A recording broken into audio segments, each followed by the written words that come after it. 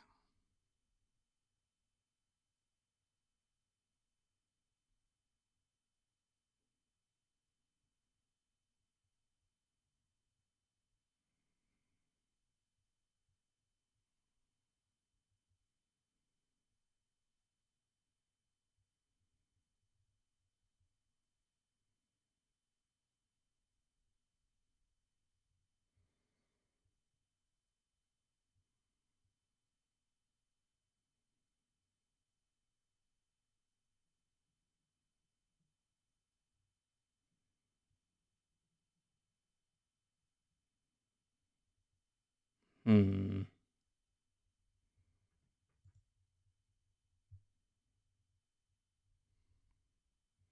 Nope. Literally, as soon as I take it, there's a little bit of, okay. That's good.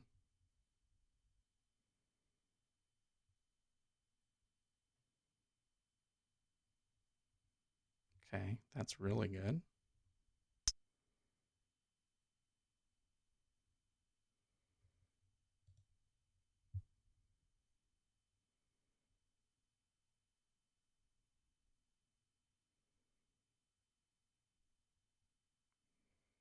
Not quite to our turning point yet.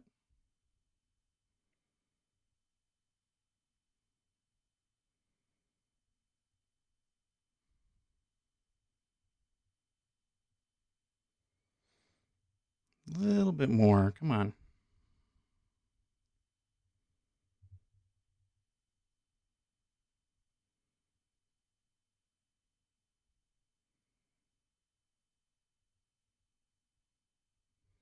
Okay.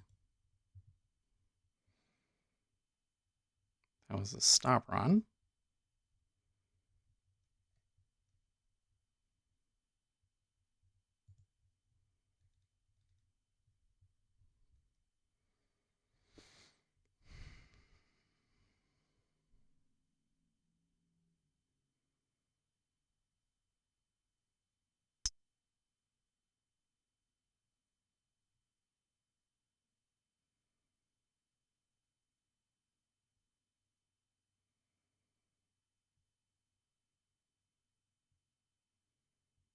Hmm.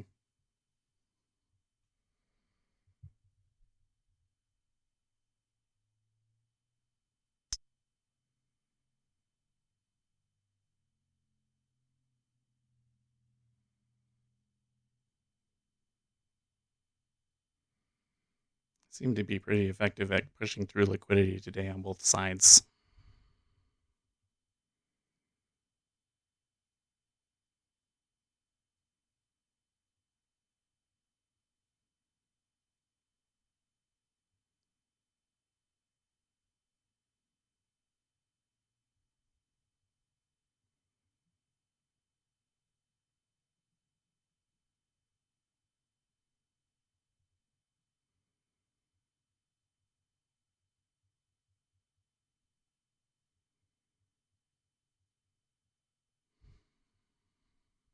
Looks okay so far, but they've got a long ways to go before it really looks like a really strong buy, you know?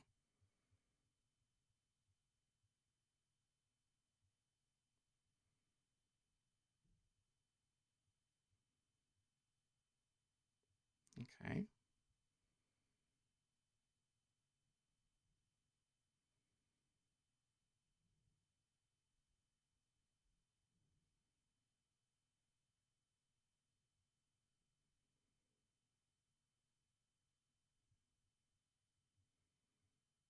They're fighting it hard. What do the treasuries tell us? Well, the treasuries came back a good clip.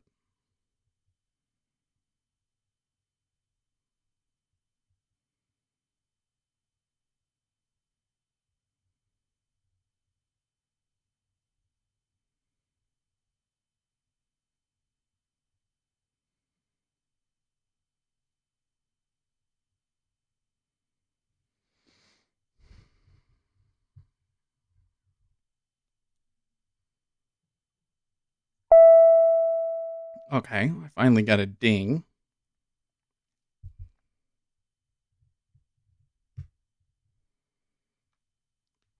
I'm not quite sure why it didn't do it on the other crosses, but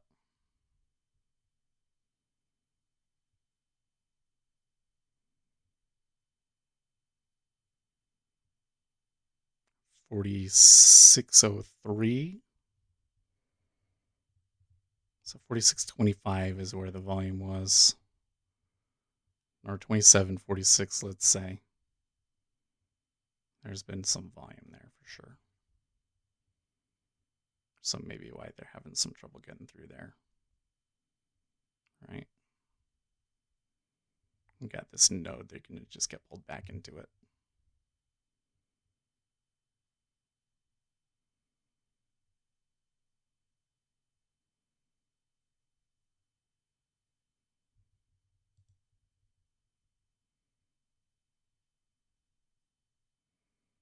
Okay, that's a little bit better looking.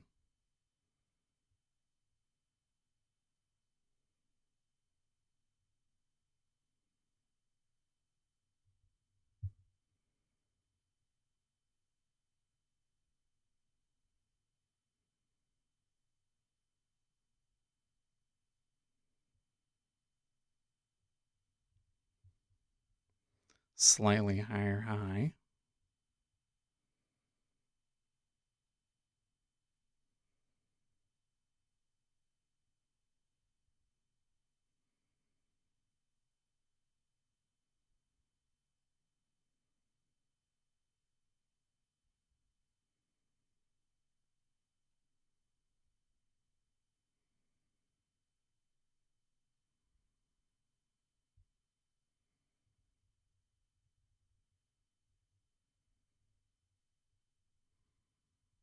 Okay.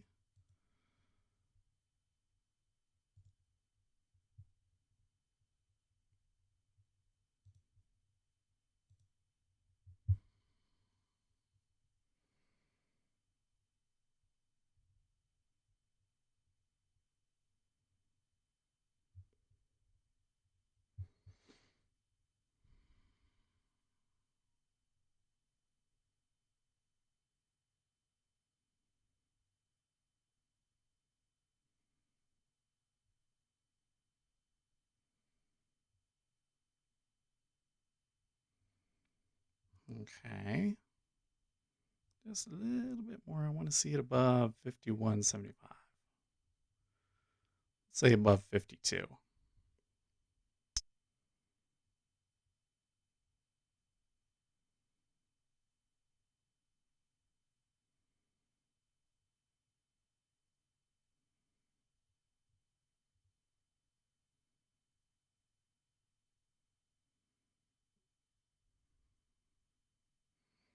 Well, a decent amount of volume trading at 50.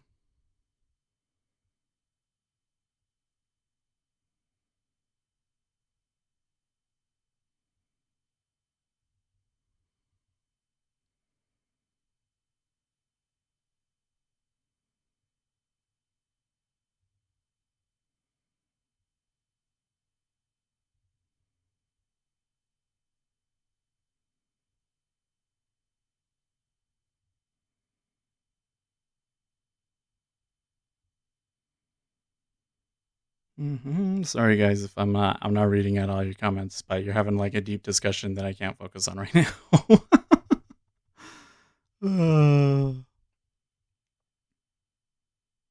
Okay.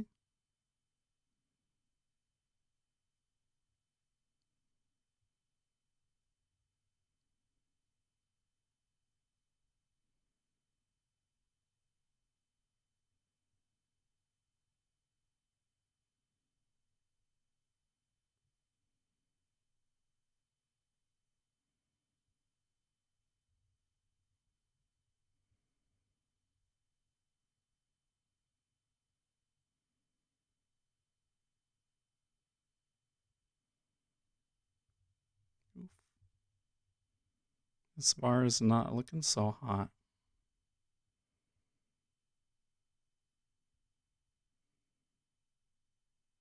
I think I'm gonna bail on this.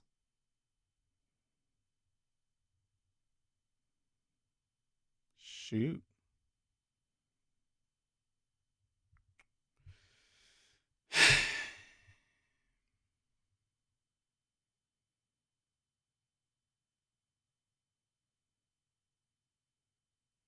Okay. They're going to go for new low?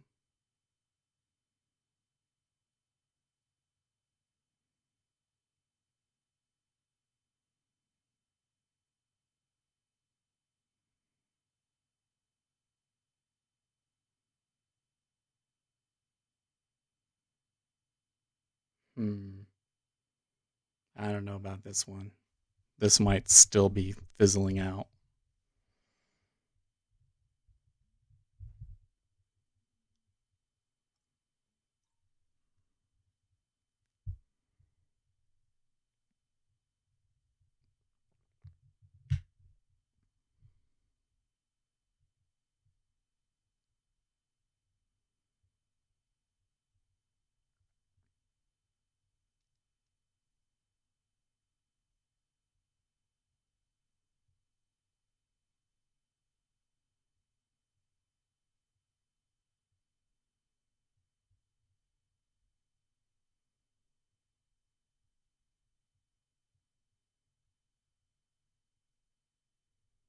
I have to say that last move up, their failure to get above 27.52 is not good.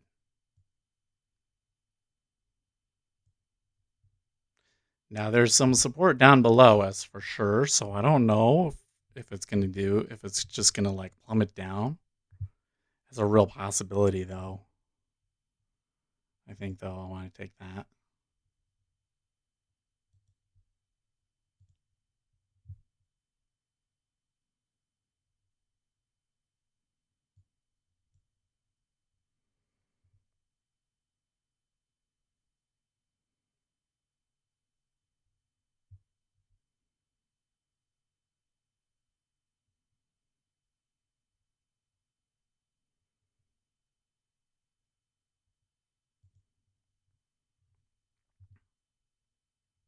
Okay.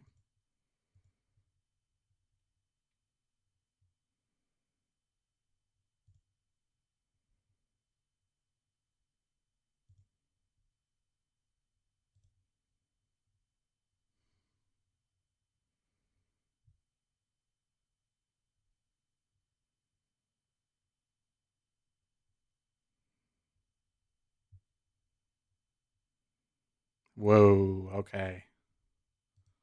Cool. That's really good.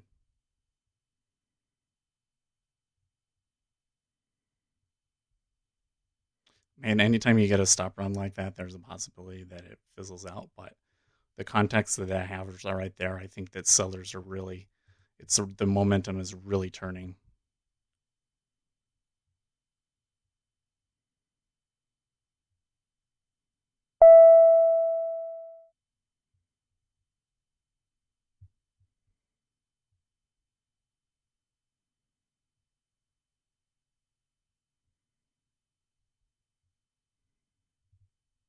So they're holding it.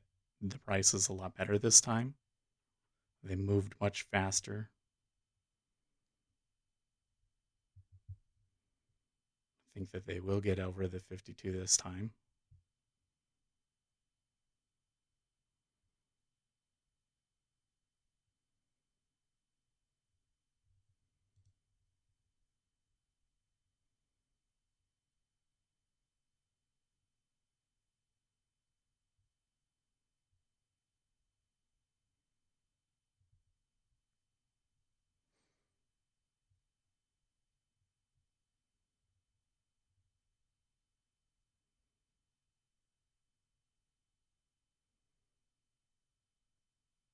Yeah. Oh, this looks so good.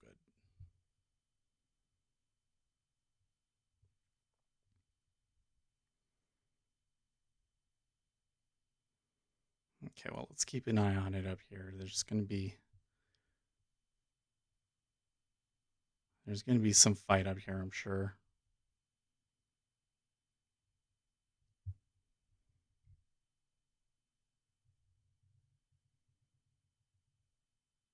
Yeah, sure enough.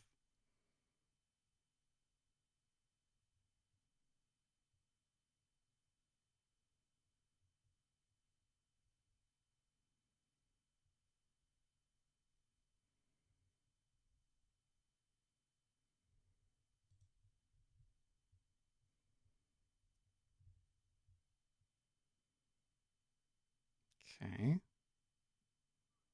Hmm.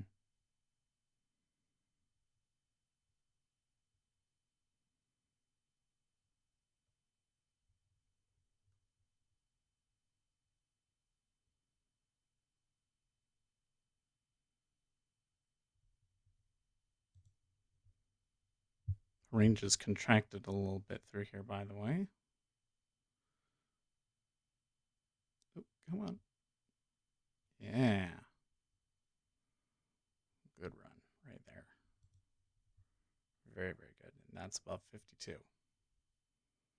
So now we're going to have this, what is it, 54.75?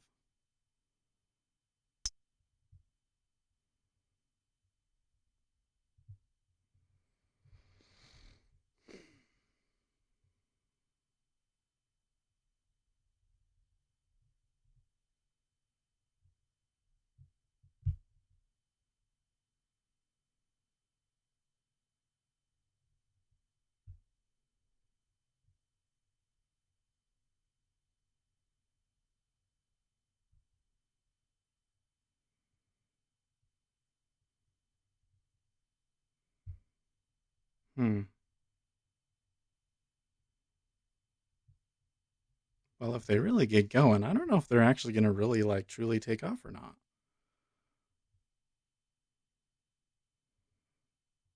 Sure looks good at the moment, but I look up there at like 27.70 and I think, well, man, that would take a lot.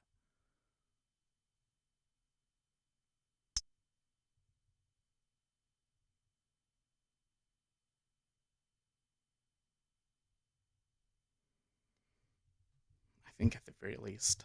So we should be thinking about this to this. 27.58.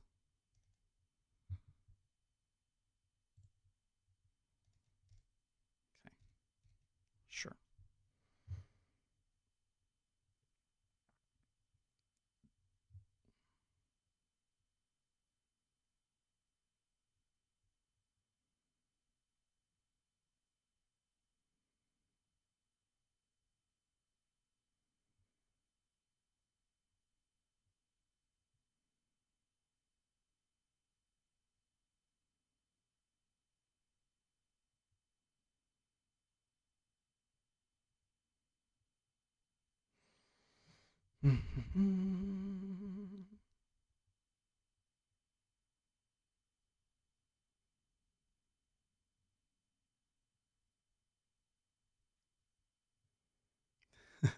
I'm kind of keeping track of what you guys are saying at the corner of my eye, but I'm just thinking, I'm like, I don't think I should get involved in that one. my opinion is that I don't want to get too terribly involved in things that I can't prove one way or another and are not relevant to the market. That's my opinion. Okay, so we had a little bit of a sell there. They seem to be catching a bid again.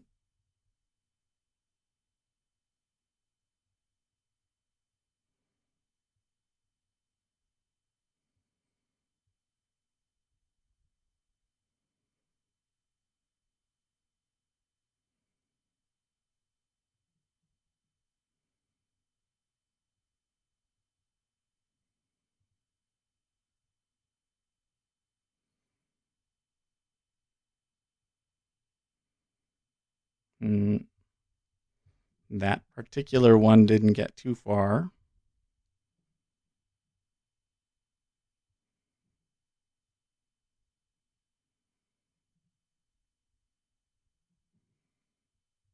I'm wondering if I'm swinging too big for myself here. Certainly did on that last one. Okay, so here's where I would expect to see. Okay, they're not just falling through. Well, okay, there it was actually.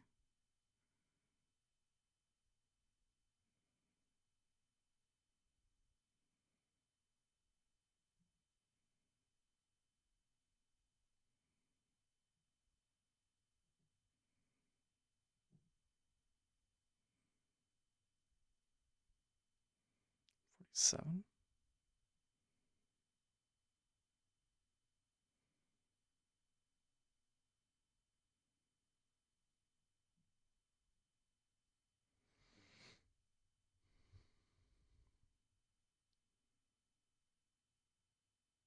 Okay. Holding it for now. Ooh.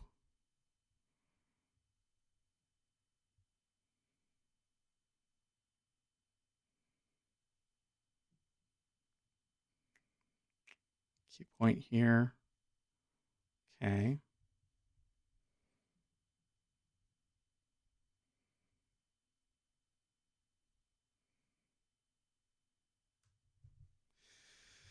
Seller's still fighting it.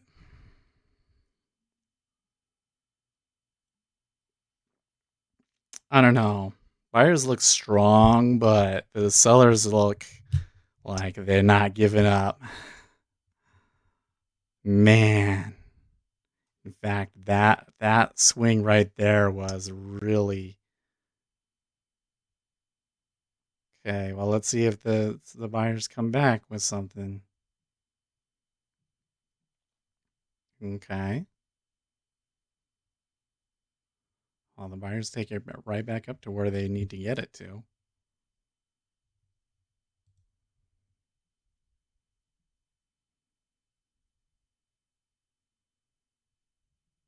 And then some. My, oh my. Well, when I look back at that sell, I have to say somebody just got buried, man. I'm not seeing the stops at the top, but somebody just got buried.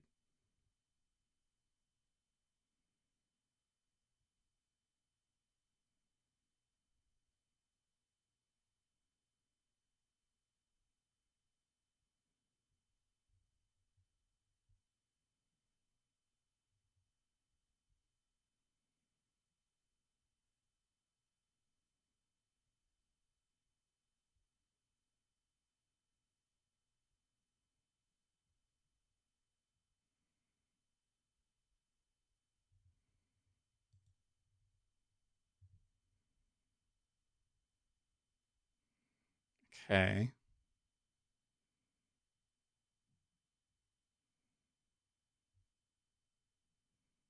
Another solid pullback. We're definitely developing a range of sorts around 47.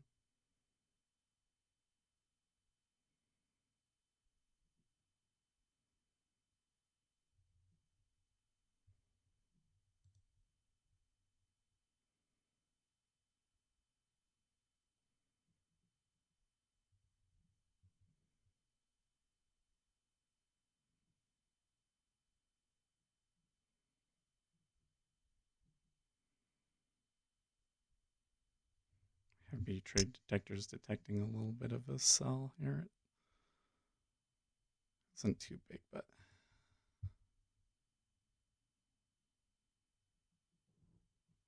someone's still fighting it.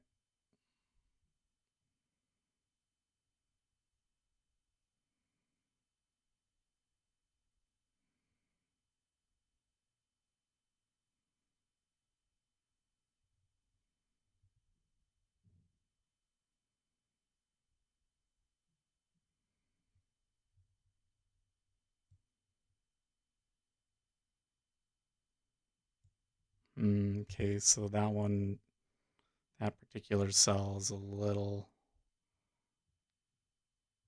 concerning.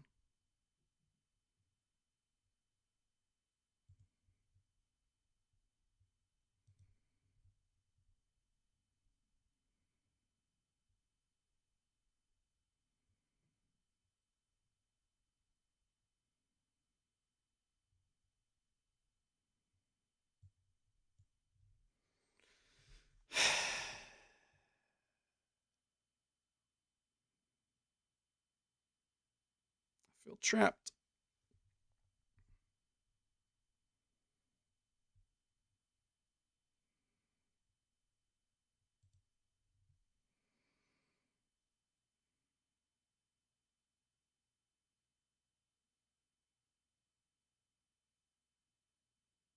Hmm.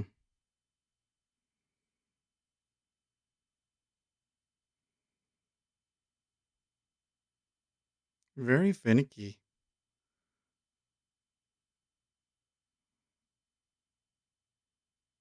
A lot of two-way trade here, I think. Just this whole last 5 minutes. A lot of two-way trade.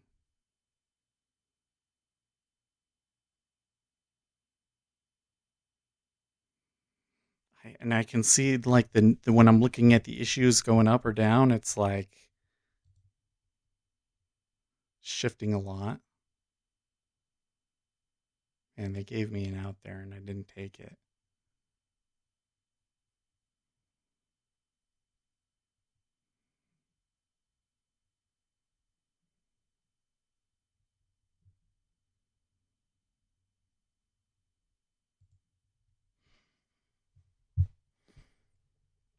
Hi, do you know how to exclude overnight session for E-mini on NinjaTrader 8? Please, need to be done on data series, but I'm not sure what option to choose. So you go into data series and then you change your trading hours to CB or CME, US Index Rate Futures RTH.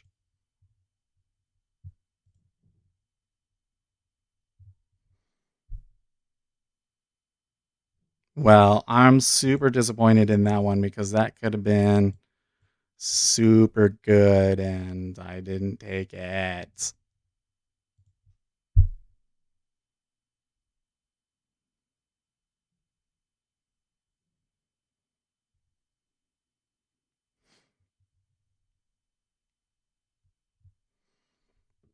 Could still be good, but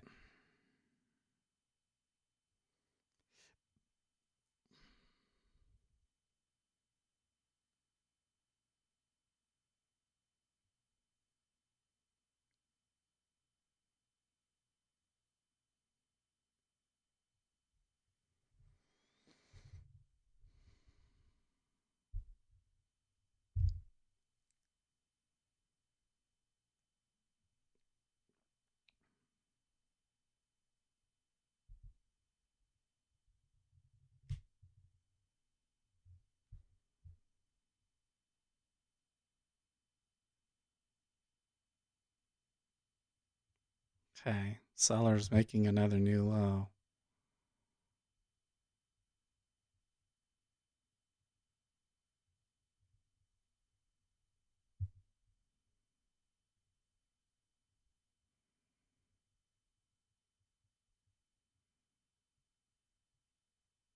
Hesitant to sell into it.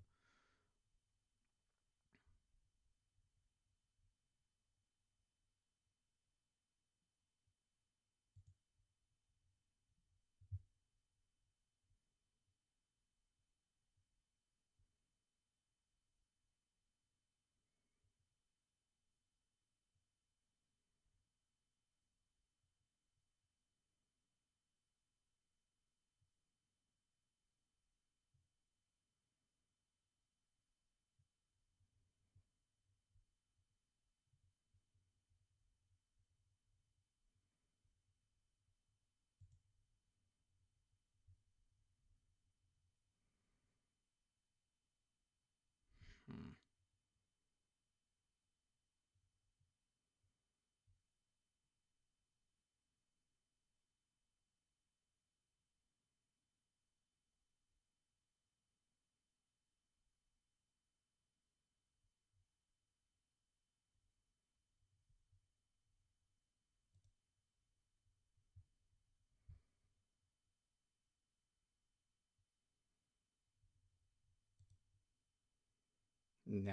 Now we're starting to get to a tipping point on the downside that looks really ugly. I suppose that could be a reason for us to be cautious here.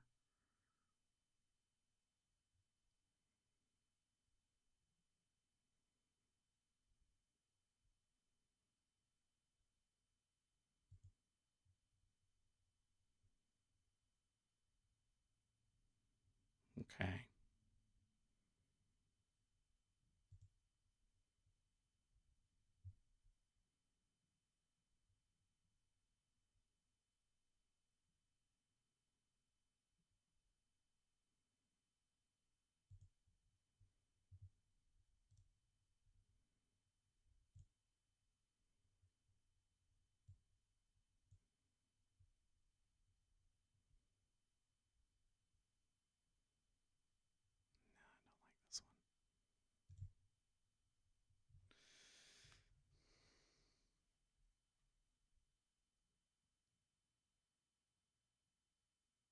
right decision.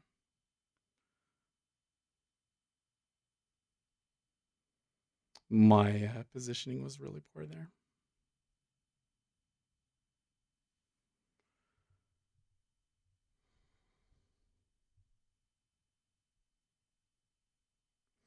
That guy, is anyone even trading today? Well, it's Monday, you know. I have been trading. I've made some okay trades, but overall, I don't think I've managed it very well.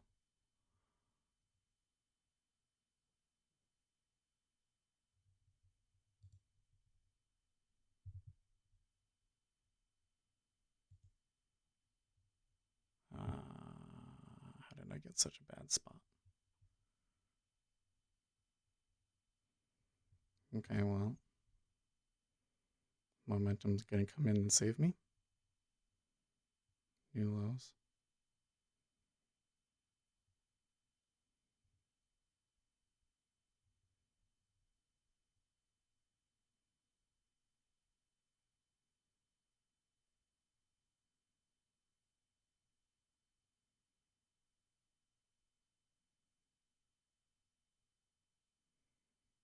Now they're really breaking it. They're going to go down to the overnight low. How far away is it? That looks really far away.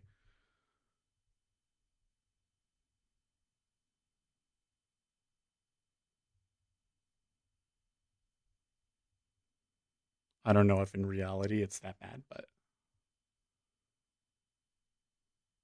the way that this is trading,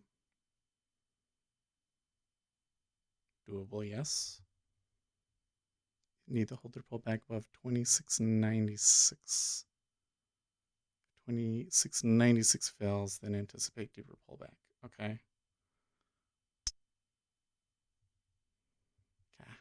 I don't know, man. Everything just looks so far away, you know?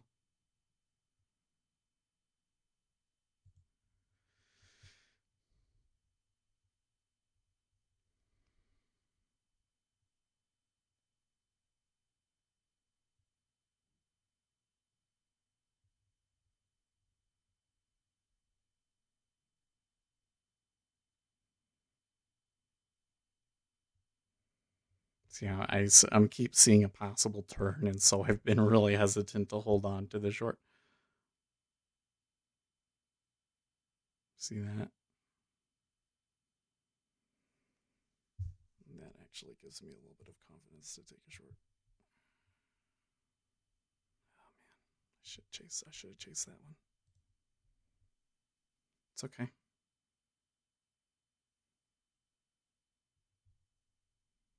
Man.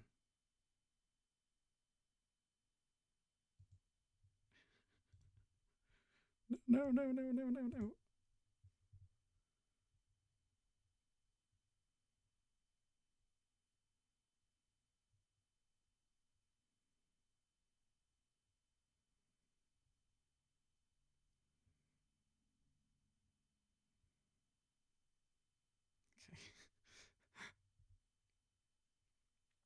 The spot that I caught there made me really nervous.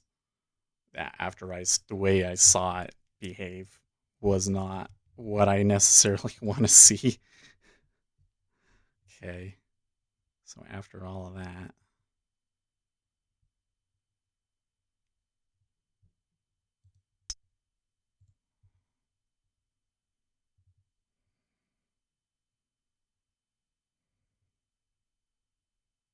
oof.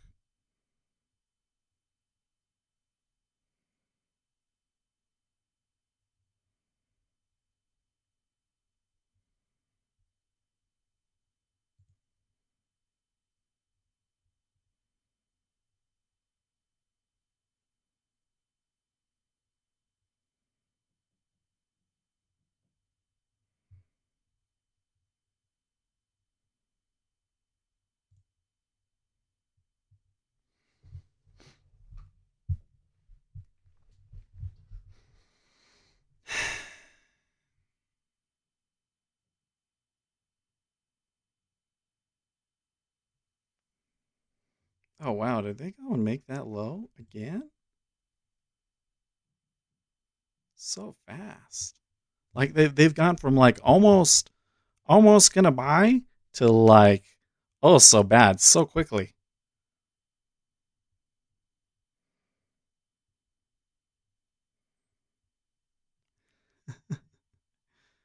Eric Ages sounds like he's like totally born again, huh? Ah, man. I think that's the last one right there.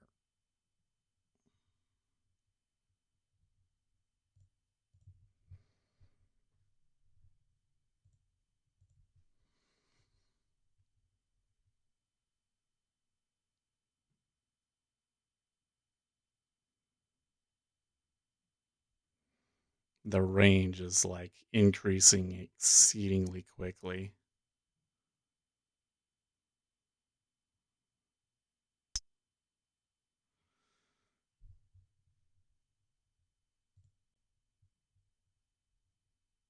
Come on. I haven't been picking the spots very well at all today.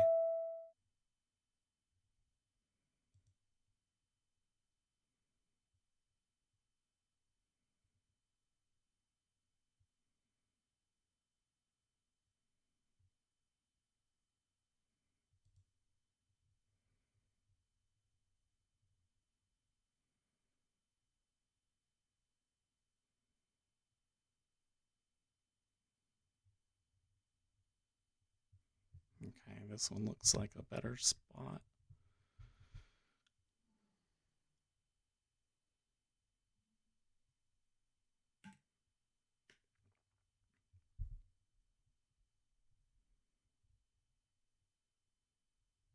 Hmm.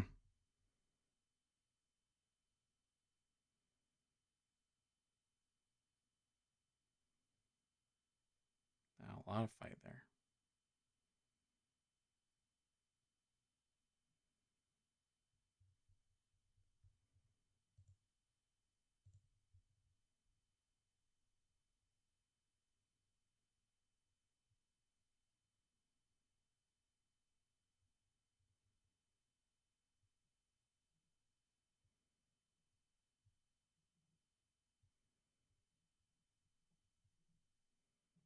Hmm.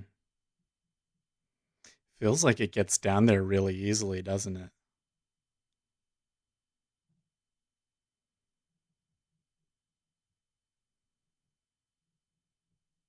But then look how quickly it comes back.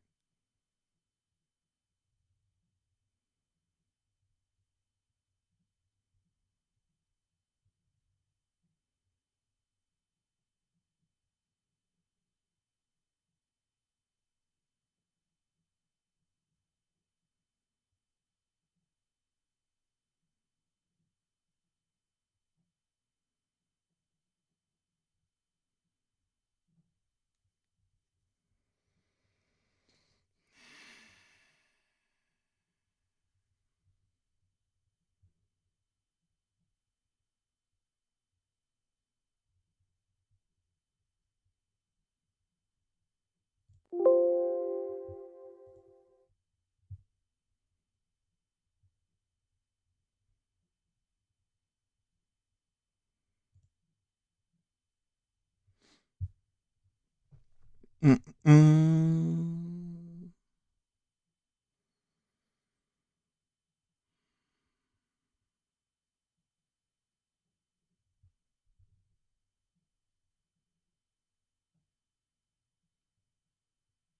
I don't think that I'm trading this very well anymore.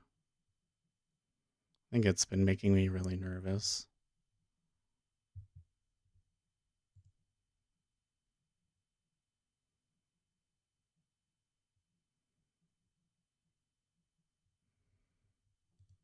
Definitely got a little bit of a turn here. It's going to be hard. It's going to be so hard, guys.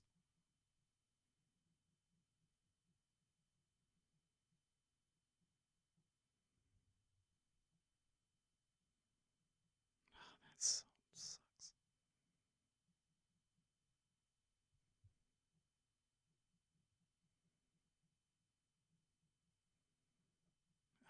They're really fighting it. Both ways. Both ways fighting so hard.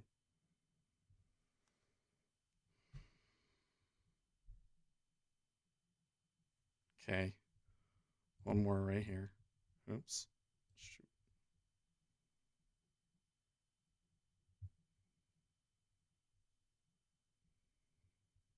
What am I doing?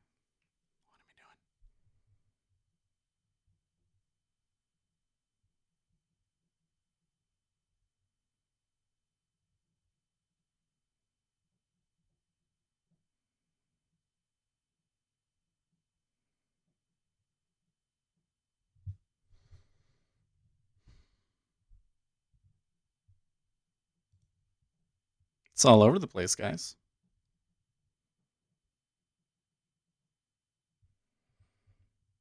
How bad are we doing so far? That's not good.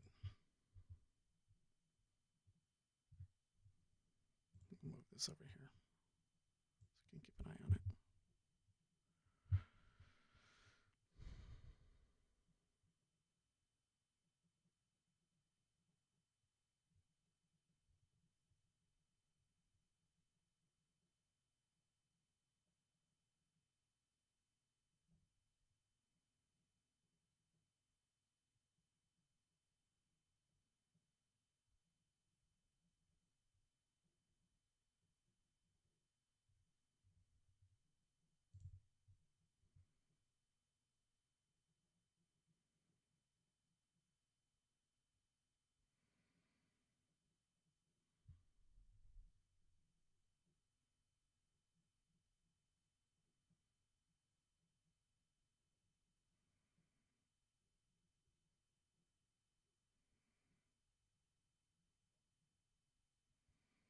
I don't know about this one.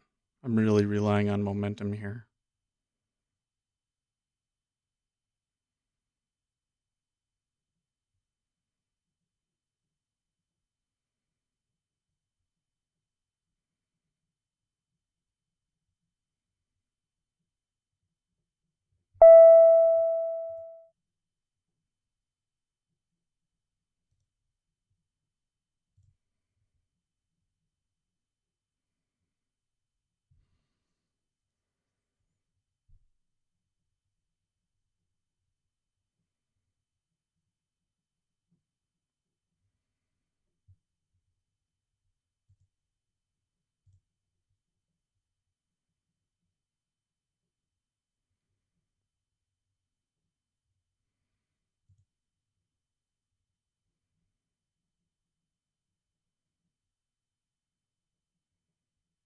Come on. Don't be like that.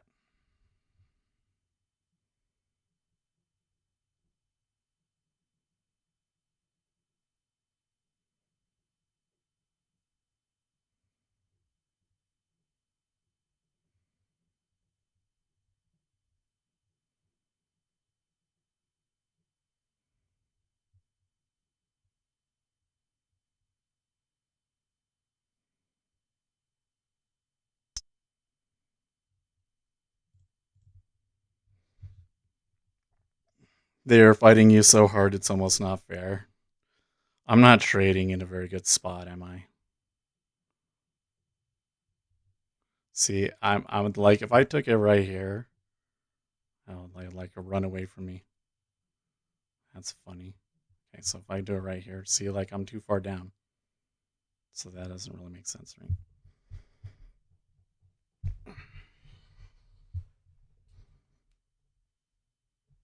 Seth is very quiet today. Well, I'm trying to focus.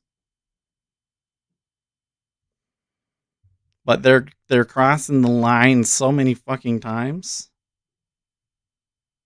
It's like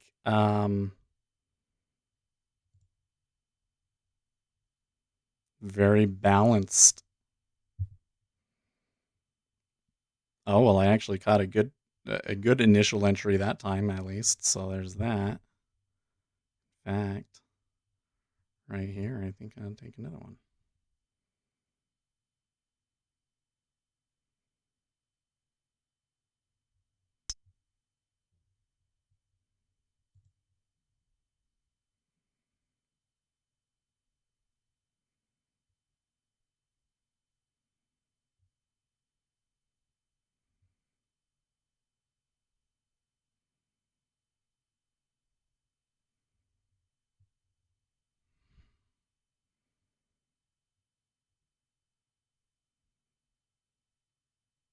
Man.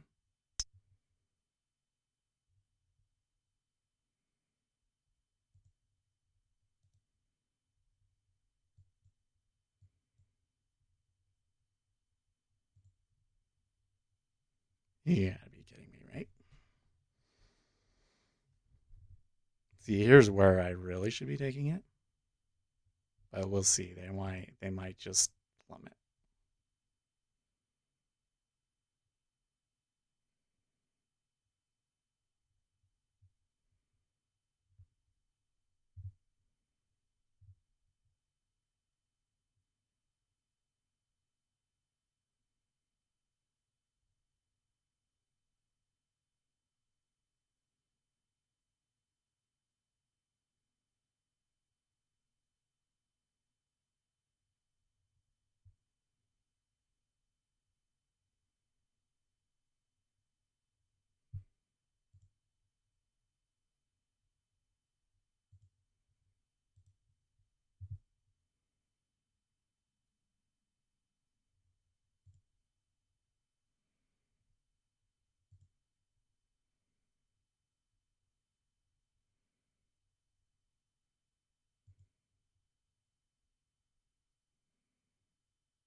Damn it.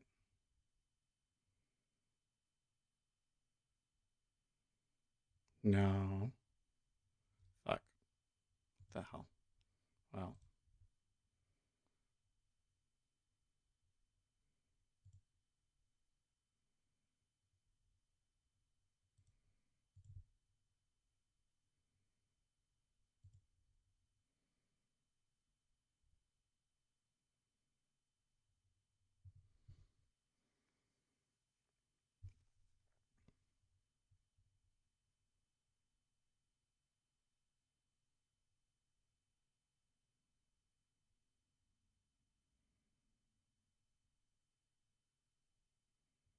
What do you think?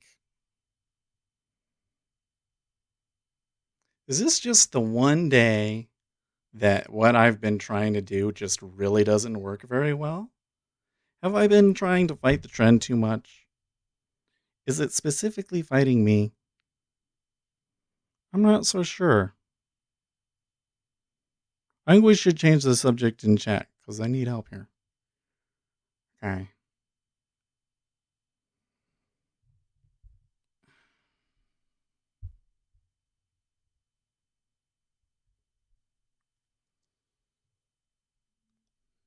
Out of water.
We have to accept the new normal for the VIX is 35 to 45, and volatility on other instruments is going to be high. Well, volatility on this instrument sure is high. Tell you that much.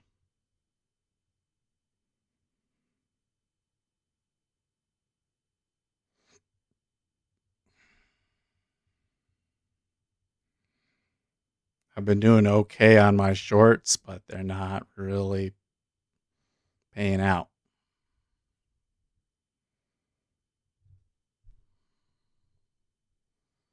Haven't really gotten a full signal for a while. It's still short.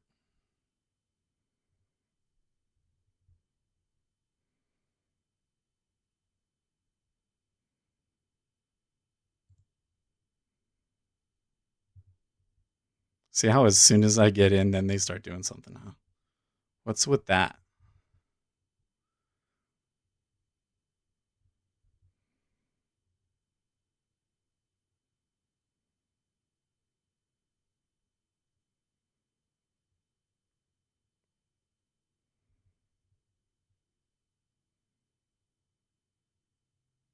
And then they move.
Think that they could go to 2,700 now?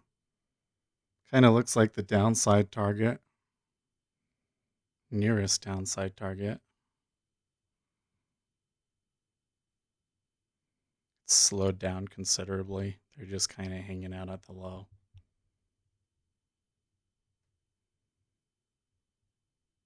So, of course, they're going to blow me apart.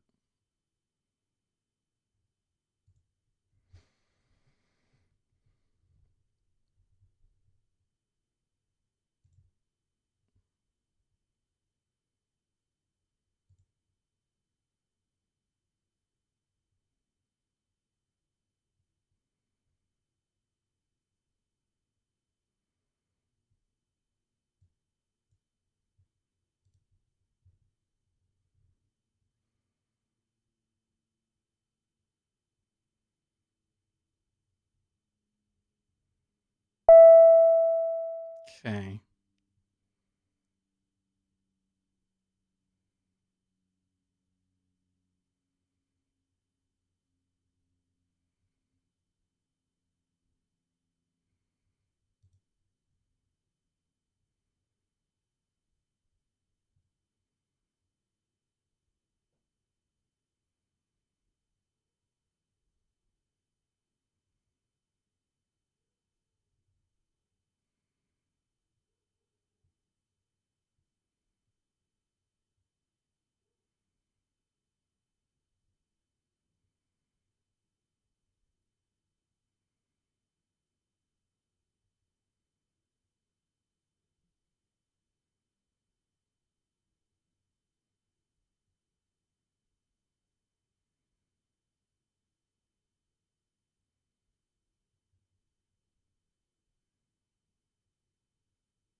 Waiting for your evidence?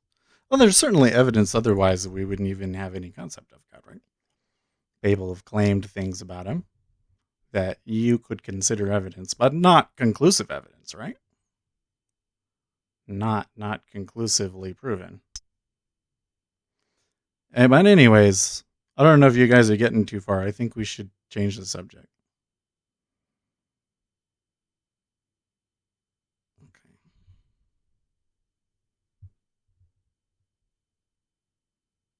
Actually.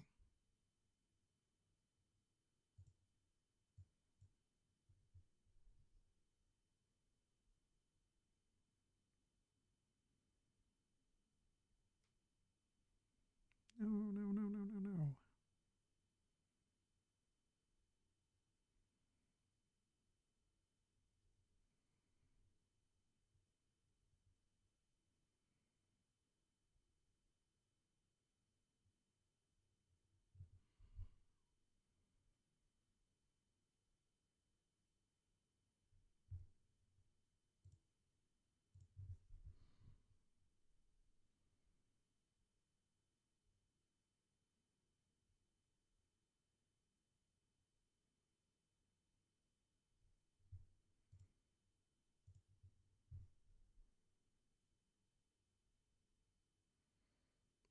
I've never seen this market so uncertain.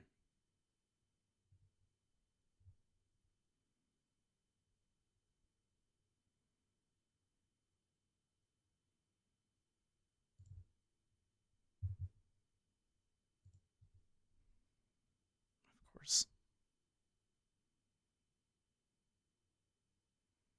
They certainly have a way of playing with me, though, don't they? Shit.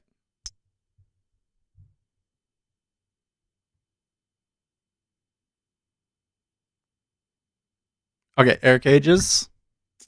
Enough. Seriously. I've asked you guys like 3 times to drop it. Drop it. Drop it. Ranging markets are common, but not one that's as active as this. This is a real bruising fight, you know?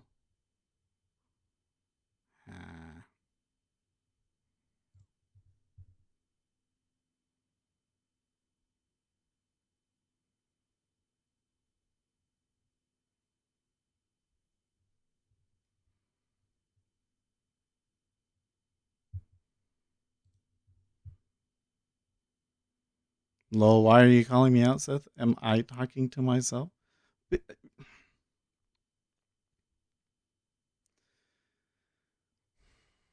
I kind of, I mean, I haven't been paying a whole lot of attention, but I know that I don't have to tell Ace.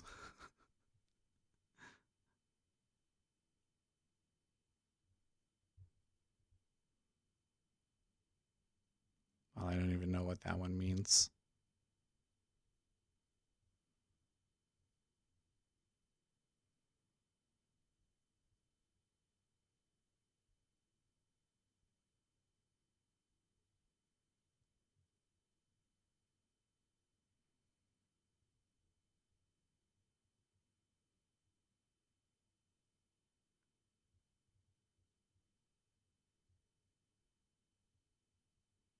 Not having the best day, guys.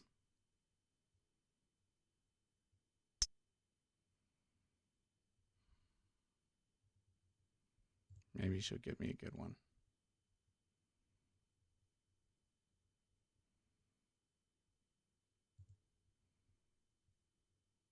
Nope. Keeps doing this shit.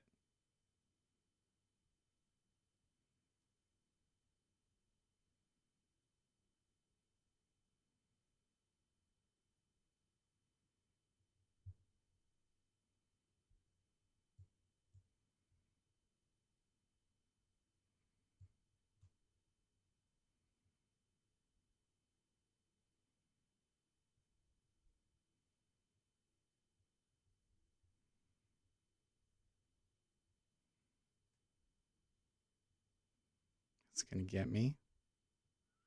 And then it's going to turn back up, and it's going to be really hard again the other way.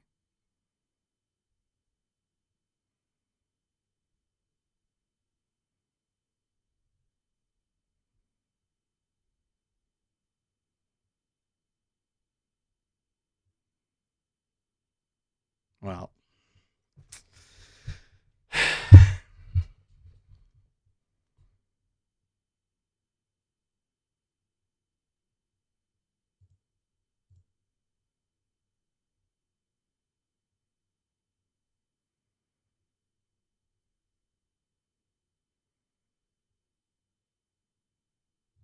they're tricking me, man. I don't know what it is, why I'm doing what I'm doing.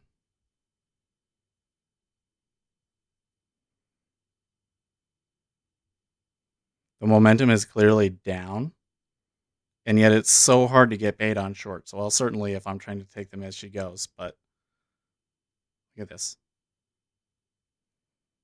And it's slowed down so much. Now all of a sudden, barely trading.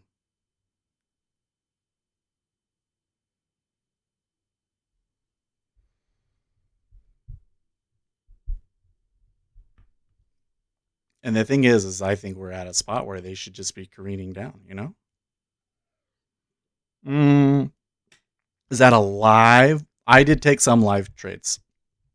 I did lose some money.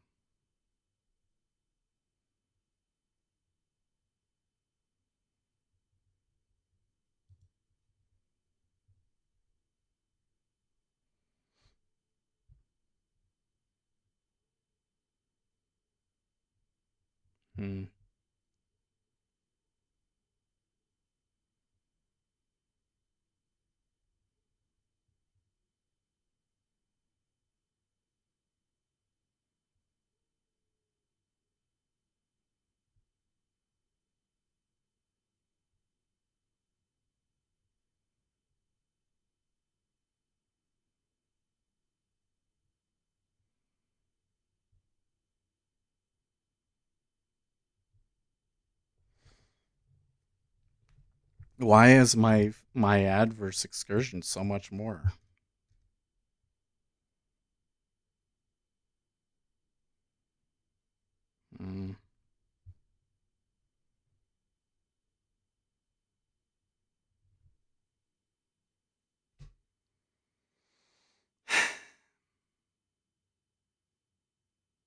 Don't trade inside a tight range. That's fine. Okay.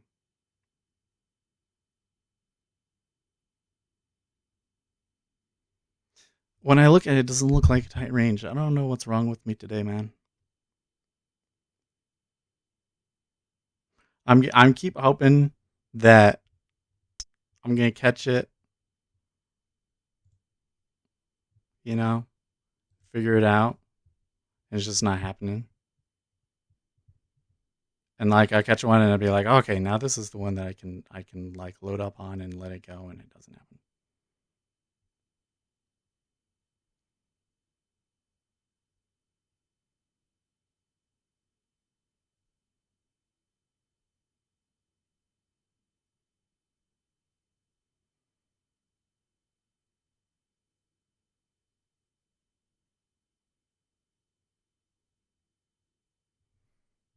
Should have just held my shorts after 10.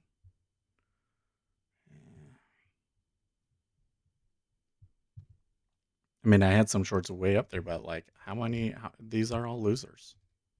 They're like literally all losers. How many times have I lost in a row now? I don't think I'm trading with any real. I'm trying to do a swing trade with too short of a stop and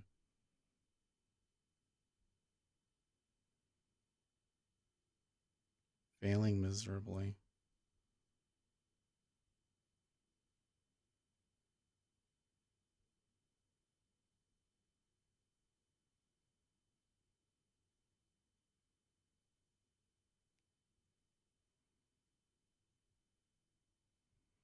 My edge just doesn't seem to be working at all.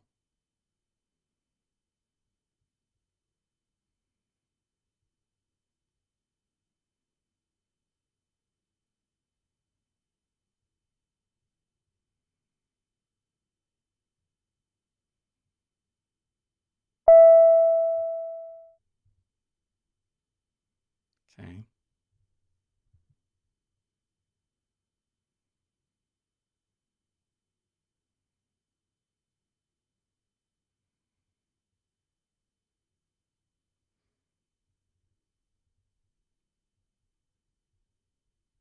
Yeah, you're right, Gary. But the question is, why am I doing it like that? What is it about? Why am I not seeing that when I'm taking them? Because I'm trying to take them and not. I'm trying to take them opposite of the range. Like here, I really thought I was catching the top of the range for a short, and it's not going right.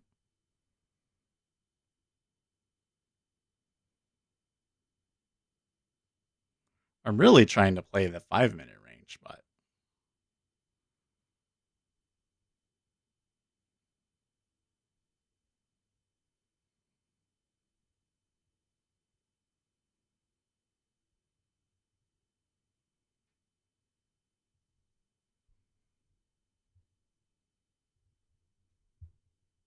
okay.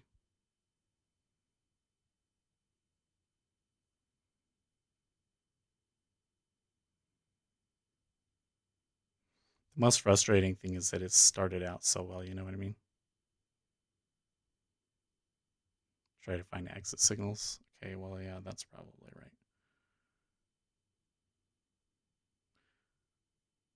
Because one of the issues that I have been having is that I have been catching winners and pretty okay winners, and then I don't know when to take them off.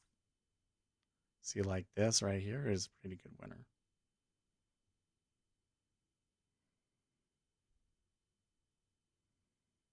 Not going to a new low yet, but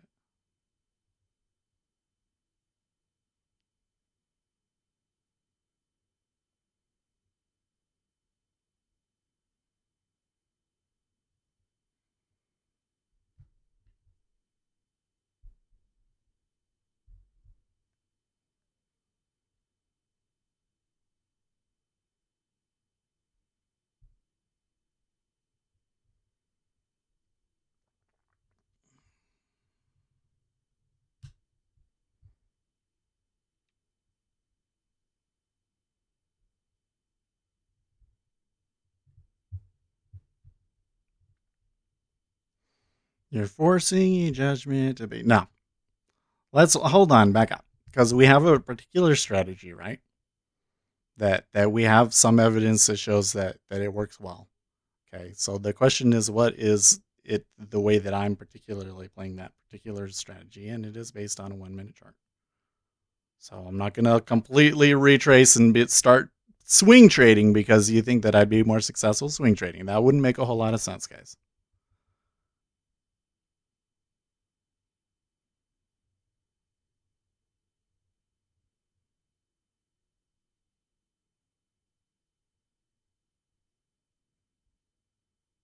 Question is kind of more tactically, how can I select my trades better and manage them better?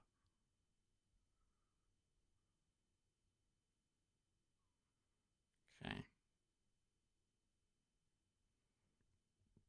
And so far, so good.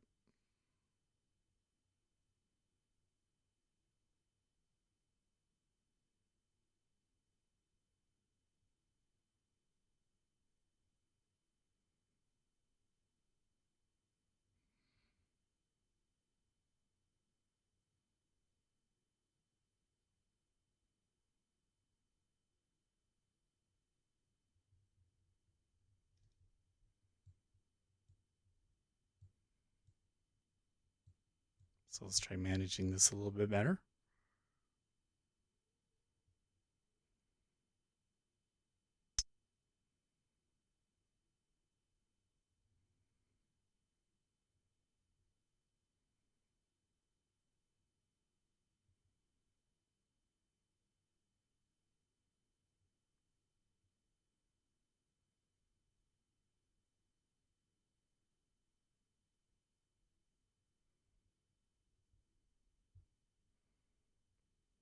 "100% of the time I'm here, I don't know what your position is on anything."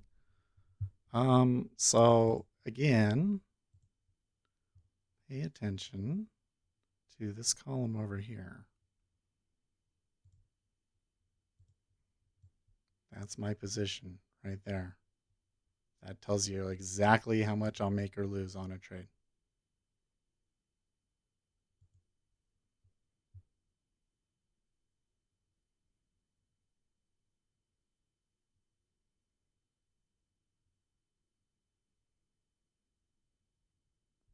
I'm just saying you trade a couple markets, it needs to be more visually displayed. I don't know. I don't know what else I could possibly do. The applications don't give enough external I couldn't make something that would show it more prominently, unfortunately.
Hmm.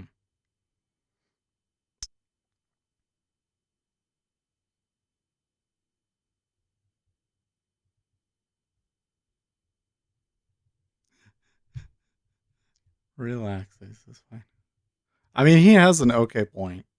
I unfortunately I don't know a whole lot what I can do to help him other than to show him which column is the profit loss one, right?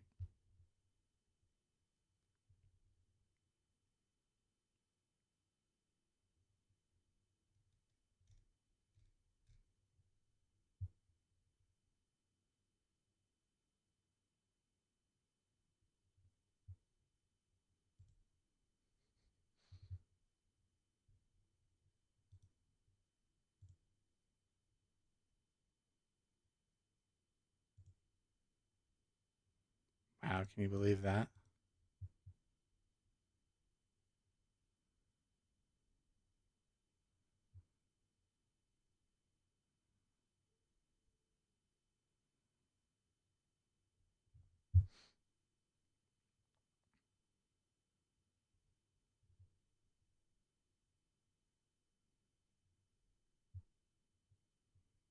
Okay, well they're able to get back to it a little bit above it even.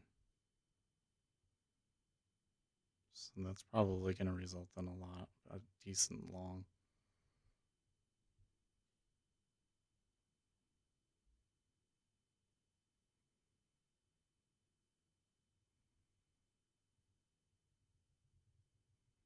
Maybe could have taken it short there when I had my mouse over it, but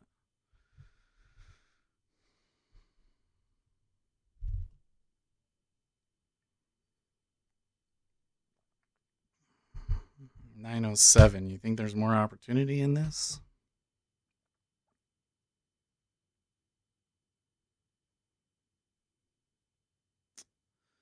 Am of the opinion at the moment.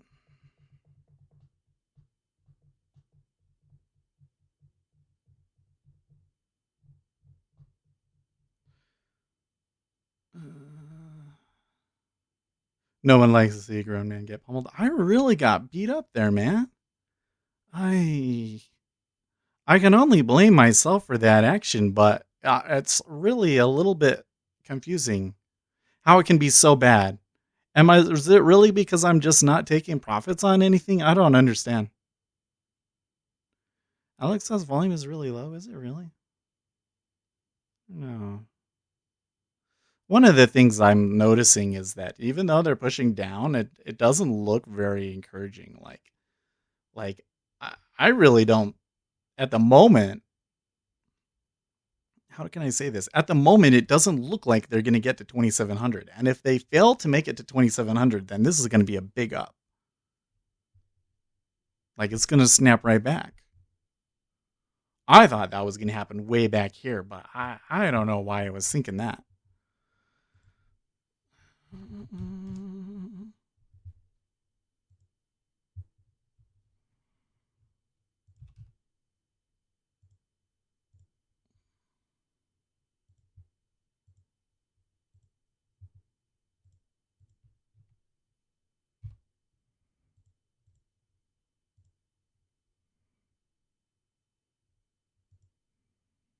Well, there's a little bit more down.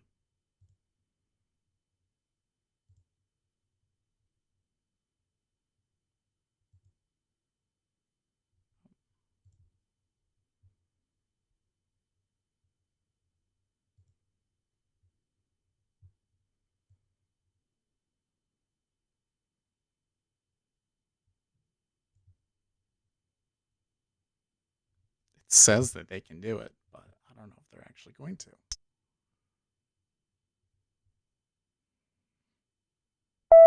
So here's the long again.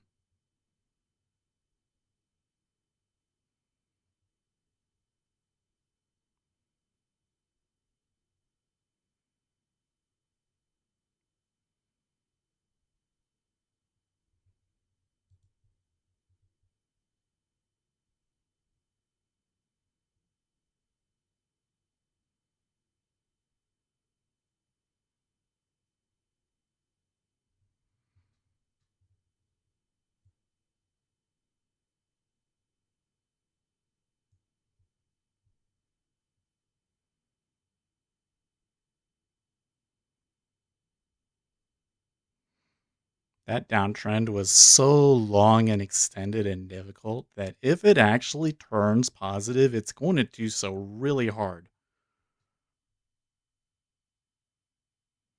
They'd have to get above 2720 to do it, but look, that's not too far away.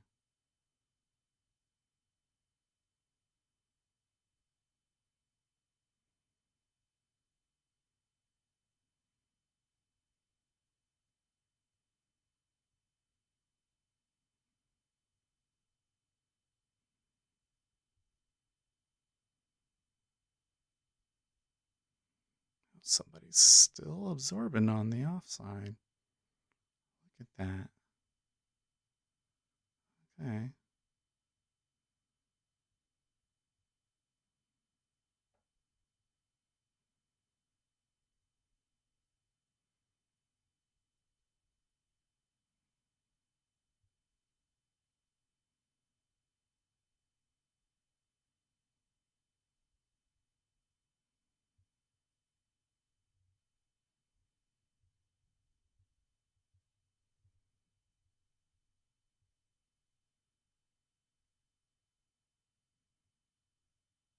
Fine. It's so hard there at 20.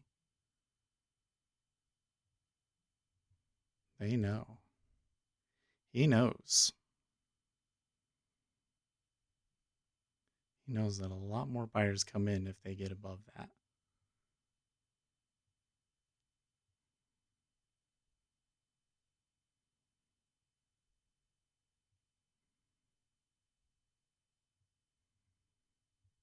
Sweeps.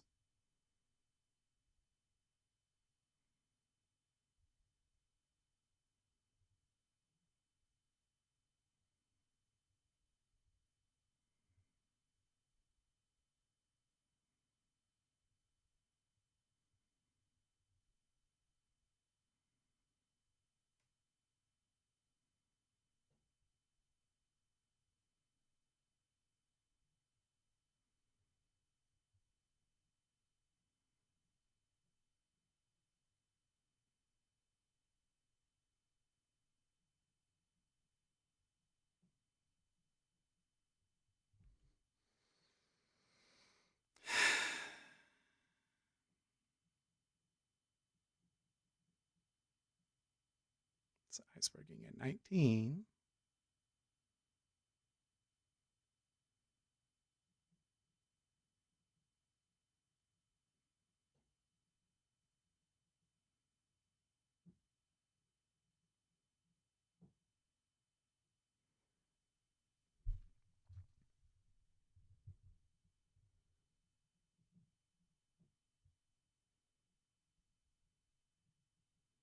Oh, how many times do you think they can try that one, huh? Tight range. I don't know.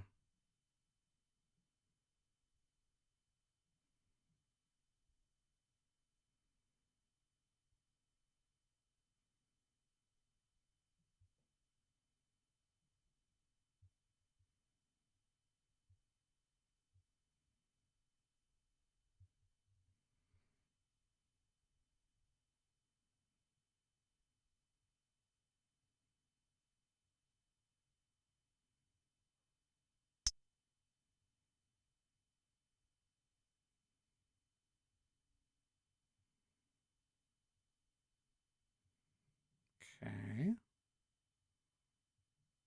Okay.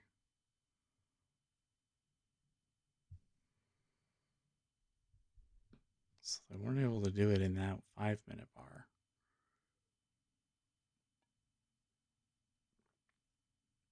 Now they're doing it. They're going to finally get above the larger moving average.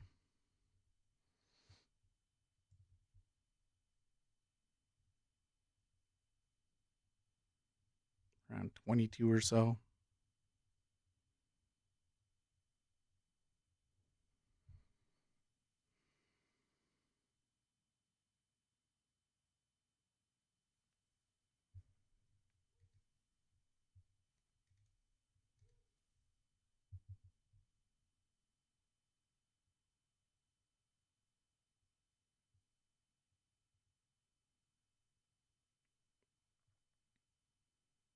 Yeah.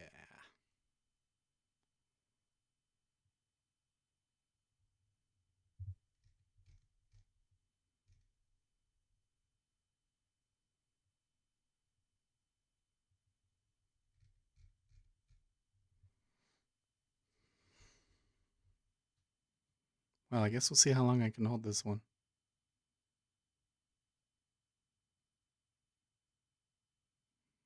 They might come back significantly, though, you know?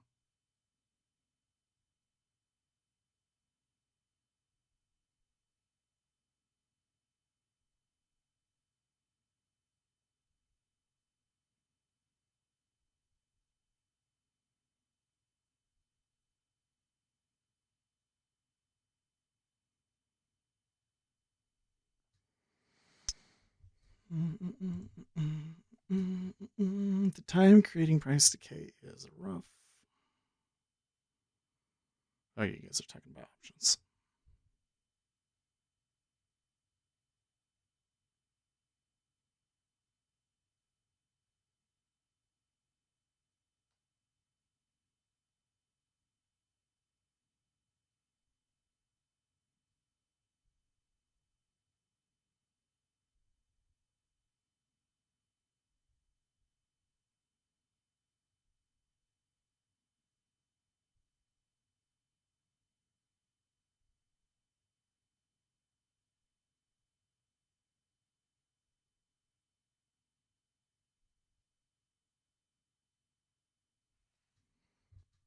Okay.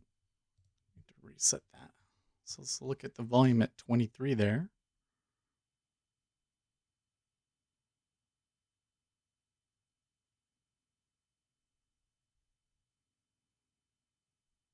So here again, they don't need to go much further, and I think you'll start to see some really big stops.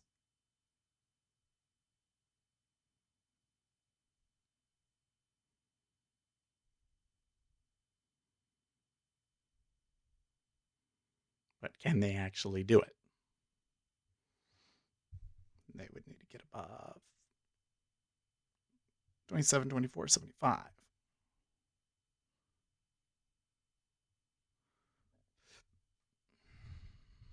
So another clip.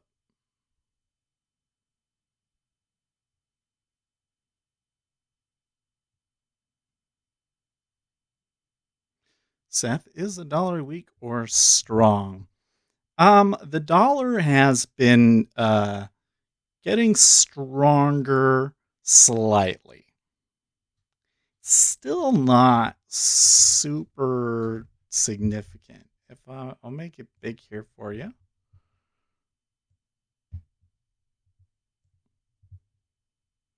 So you can see in the morning session, it's been increasing tiny bit. Probably part of why there's been a lot of selling.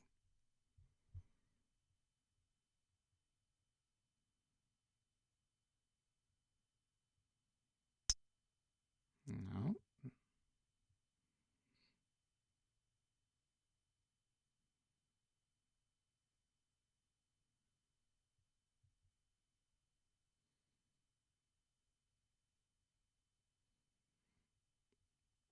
I do think that they're going to bust through here at the top. But when I look at the cumulative delta, I kind of realize that it took a lot of fight to even get here. And that's only, what, 6 points? Yeah.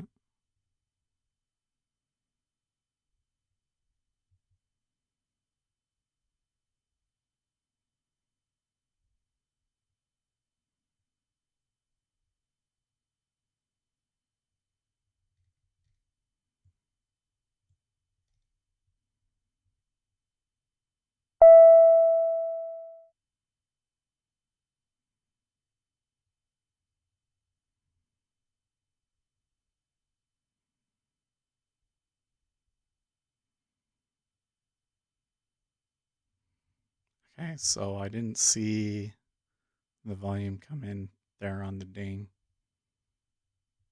Oh, there it is right there.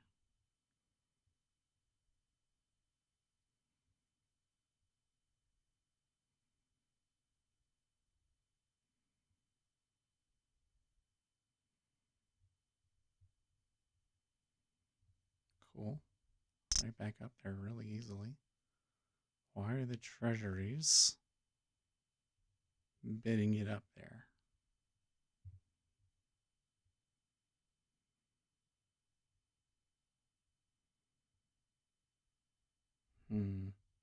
Something's happening. There's like a sudden urgency or anticipation in the tape.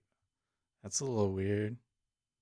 Maybe it's just because they know that the buyers have a real turning, yeah. You can see those immediately at 25, there was stops.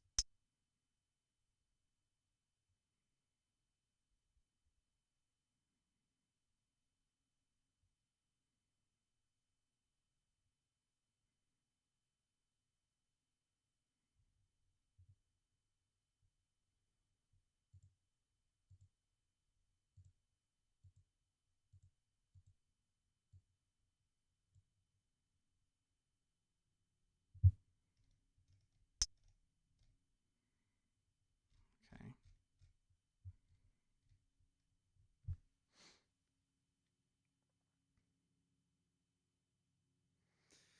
I better stay consistent and show up when Seth is doing terrible. Seth, you have to pick better inflection points. Yeah. So when I come in and I'm picking a spot, and I certainly have an area where I kind of want to see a turn and want to see volume start coming in my way and pushing. And I think I'm doing okay on those. But then what's happening is I'm trying to anticipate it and pick other spots in the tape, and those are not working at all. So it's like that inflection point, that spot where I can take it and I won't get very much adverse excursion.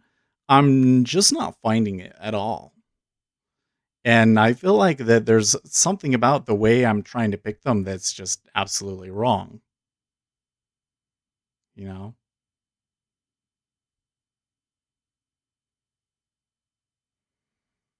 And there have been some where I try to chase some momentum. So that's definitely part of it. I don't think it explains how poorly we did.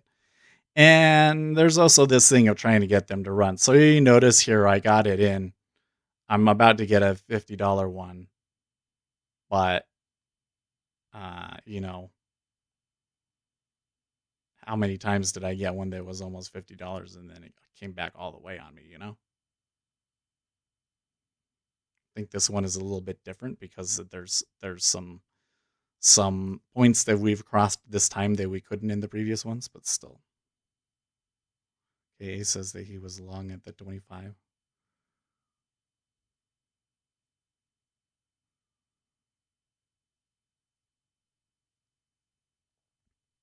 Bitcoin came down over the weekend, didn't they? Yeah, a little bit. Back to 67.40. Well, it's not necessarily a good thing, but you know, they held a higher price than I would have expected for them to turn on the weekend, so market is turning and you stop trading. Could be. I am going to shut the stream down here in a little bit, but I think I'm going to try and hold this, so we'll see what happens.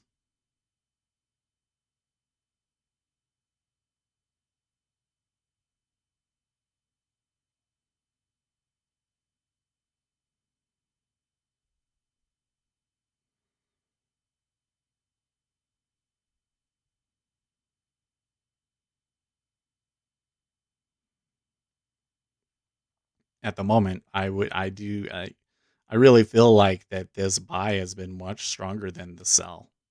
Right? When it was a sell, it was so slow and difficult and took a lot. It was really messy. And this one has just been straight up. Almost straight up. Like through this whole down move, we've had like 1, 2, 3, 4, 5 down candles on a 1 minute chart. Versus on the downside in that same period, we had 1, 2, 3, 4, 5, 6, 7, 8, 9, 10, 11, 12. Like the price action on the way up is so much stronger. It really looks to me like that the sellers came in and were looking to really kill it, and trying to get it back down to that 2700 area where there's maybe some attraction, and they've come up short, and now we are reversing. And if we do, we may well flip all the way on the upside, and my upside targets would be somewhere around 2800 and beyond, 2800 and then 2850, believe it or not. So, and put this together with the number that Algo Lover gave us, which was like 26, was like in the 2600s. I mean, it could be wrong. I could be making a much bigger call than I have the ability to look at, but all of my longer term signals that I've been looking at and studying seem to suggest that this is that this will like almost completely retrace. So we'll see. We'll see. At the very least, I think they come back up to 2730. Oh wait, we're there right now. So there's probably going to be a lot of volume here.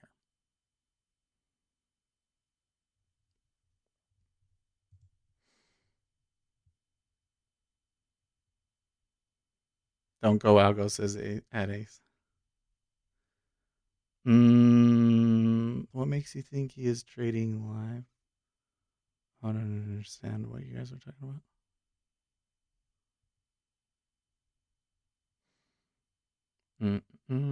Because I'm not reading out every message. I've kind of let you guys get off on your own thing, and I can't stop you now.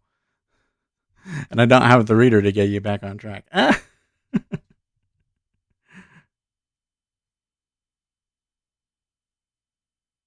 A lot of those, I lost a decent amount of money, more than I should have allowed myself to lose. Way too many of those were lives, so we'll do better next time. We'll see how long we can hold this one, though. You got anything you want to say before we go about how dumb I am, though? It's okay. We're going to make bad trades. A lot.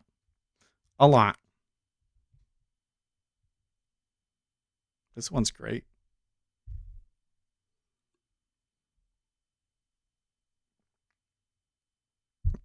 I don't think that this doesn't make up for all of my poor decisions earlier, but at least I can catch one. At least when I really do catch it, I do stick it out. I don't know. Can you pay me to teach you? I'm poor.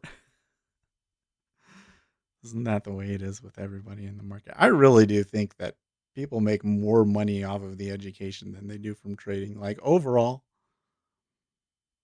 it's kind of funny.